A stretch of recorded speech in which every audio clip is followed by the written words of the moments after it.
Let's dive right in. Have you ever looked at your life, your job, your bank account, and just felt this weird disconnect? Like you're doing everything you're supposed to do. You're smart, you work hard, but you still have this nagging feeling that you're just treading water financially? Well, today, we're going to pull back the curtain on the invisible script that's been running your financial life, no matter when you're born. This is the big one, isn't it? This is the central mystery we're going to solve. It's a total paradox of our time. We've got more financial information and tools than ever before, but so many of us feel incredibly fragile. And look, it's not because we're not smart enough or not working hard enough. Nope. There is something much deeper going on here, a hidden force that's keeping us all stuck. And this is absolutely crucial to understand. It's so easy to get sucked into the whole generational blame game, right? Boomers complaining about avocado toast, Gen Z making fun of boomers. But honestly, that's all just a distraction. The real truth is that we're all being fooled by the exact same illusion. It just wears a different costume for each generation. All right, so let's play detective for a minute. We're going to investigate how this trap has changed over the years. And we'll start with the generations who literally wrote the playbook on the American dream. And we're going to see how the rules they lived by set them up for a trap they never saw coming. First up, the baby boomers. Let's picture a guy. We'll call him a Robert. Now, for Robert's entire generation, the number one sign that you had made it was owning a home. It wasn't just a roof over your head. It was a symbol of success, of stability. It was your fortress, your castle. And this is exactly where the trap snaps shut. See, Robert did everything right, according to the old rules. He bought the big house, he paid it down, he watched its value go up and up. So on paper, he's a millionaire. But in reality, he's house rich and cash poor. All his wealth is illiquid. It's tied up in bricks and mortar. He can't use it for healthcare or day-to-day living because for his whole life, the house was the retirement plan. And this slide shows how the entire game changed right under their feet. Robert's parents' generation had pensions. That meant a guaranteed paycheck for life, managed by their company. But then came the great risk transfer. Companies swapped out those safe pensions for 401ks. And just like that, all the risk of retirement, of outliving your money, was shifted from the company directly onto the individual. The old strategy was toast, but the cultural obsession with the castle never changed. Okay, now let's move on to the next generation, Gen X. Let's imagine a woman named Karen. She grew up watching her parents get laid off after decades of loyal service, so she learned a very different lesson: trust no one. Her generation's trap wasn't one big purchase like a house. It was way quieter, more subtle. It was the trap of the constant upgrade. This quote just nails the Gen X problem. Karen was a high earner, way more than her parents. But every single time she got a raise, her lifestyle would inflate to match it. A promotion meant a nicer car. A bonus meant a bigger vacation. So her income kept climbing, but her expenses climbed right along with it. That gap between what you earn and what you spend, which is the only thing that matters for building wealth, it stayed exactly the same for 20 years. And you can literally put a number on the cost of that trap. If Karen had just followed one simple rule, bank half of every single raise before she even had a chance to spend it, she'd have an extra $150,000 in her portfolio. That's the hidden price of the upgrade.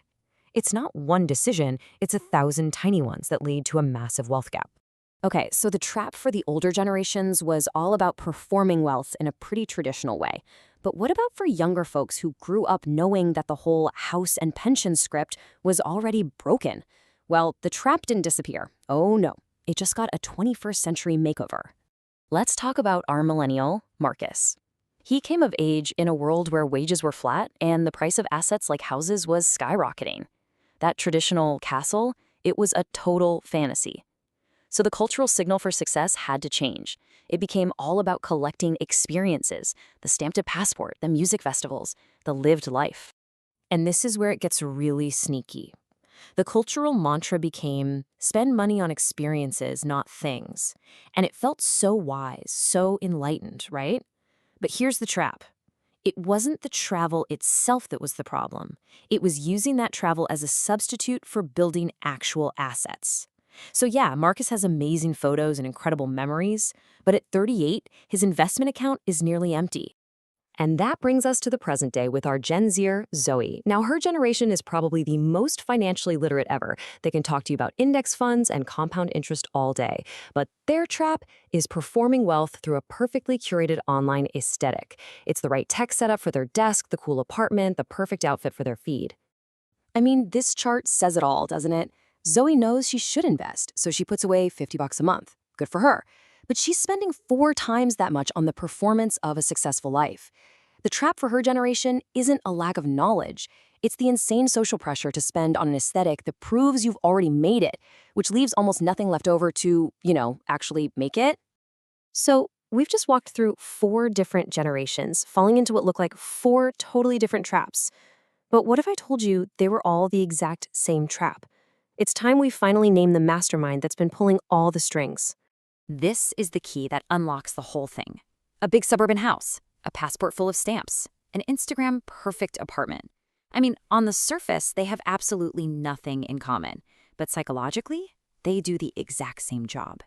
They are all about signaling to the world and to ourselves that we have arrived. And there it is, the arrival signal. It's this unspoken cultural pressure that says you need to look the part.